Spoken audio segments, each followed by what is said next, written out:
Hello friends, welcome to my channel smart education India. तो आज video में आपको गोटे इंपोर्टाट इनफॉरमेशन देवाई जाऊँगी जोटा कि आमर एसएसबी पीजीटी 2024 नवेम्बर 17 तारिख जोटा होता तो तार रिजल्ट उपरे तो रिजल्ट अपडेट उपरे तो जहाँ मु माने ये जिनस जो रिजल्ट उपरे मत कहवाई आज भी खराब लगे कहीं तो रिजल्ट को नहीं पिला माने मन भर अलग प्रकार गोटे भावना सृष्टि है कहीं तो एसएसबी ऑफिस रु जहाँ आगुरी इनफॉरमेशन आसूला कि जनवरी फर्स्ट वीक तो जनवरी फर्स्ट वीक पुणी सेकेंड रु थर्ड वीक पुणी जनवरी लास्ट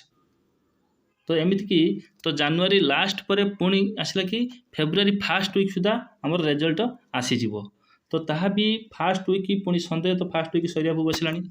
तो देन आज जहाँ मुझे इनफॉरमेशन कलेक्ट कली एसएसपी ऑफिस रु तो पचारि तो से कहले कि फेब्रुआरी 15 पर आसीबो तो रिजल्ट अपडेट होची तो एसएसपी पीजीटी रिजल्ट फेब्रुआरी 15 पर आसीबो तो पुणी मुझे पचारि सर एटा बहुत सारा लेट हो जाउची आगुर केबे एमती हे नै कि जहाँ भी हो से माने पुणी कहले कि एटा होची प्रोसेसिंग चलीची तो आपन को वेट करिया पई पड़िबो तो आमे चेष्टा करूछु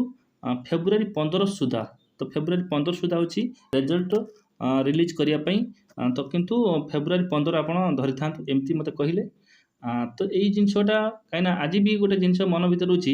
तो पुणी से गोटे डेट कहले तो डेट पूरे पुणी गोटे डेट भी सेटा कही हेबनी तो सेटा जिनिस किंतु जहाँ मते लागुची सेटा फेब्रुआरी 15 सुधा होची से माने रिजल्ट पब्लिश करदेवे आउ गोटे जिनस तो पिलामानक मन भितर जो जिनसटा अच्छी सारे जो रिजल्ट बाहर जिते लेट होची तो से अनुसार करप्शन में भी बढ़ी जाई पारे तो शुणु तो करप्शन सेटा गोटे जिनस नुह कि रिजल्ट को लेकिन डिले हो करप्शन हम कि करप्शन हेले आमर जो कट अफ मार्क रे तार इंपैक्ट पड़ो तो शुणु कट अफ मार्क हूँ पिलांकर जो स्कोर उपर डिपेंड कर किए केते रखी किंतु तार करप्शन नुह तो करप्शन मत जहाँ लगे करप्शन नुह करप्शन हेनी हबार चांसेस बहुत कम कहीं मुझे आज जी कथा हेली कि जो प्रोसेसिंग चली रिजल्ट को पब्लिश करने प्रोसेसिंग जो चलती तो से लेट होपर मुझे आउ गए जिन पचार सारे पिला माने जो मैंने पीजीटी एग्जाम देते हैं एलटीआर को वेट कर एलटीआर पढ़ापढ़ी कर माने करेंगे तो से मन भर रोचे से रिजल्ट पब्लिश होता भल होता कि ना कि ना तो जी पढ़ापढ़ी करूँ किंतु एसएसपी रिजल्ट टिके डिले हो वेट करने पड़ो तो थैंक यू आज अपडेट यही दिस मच।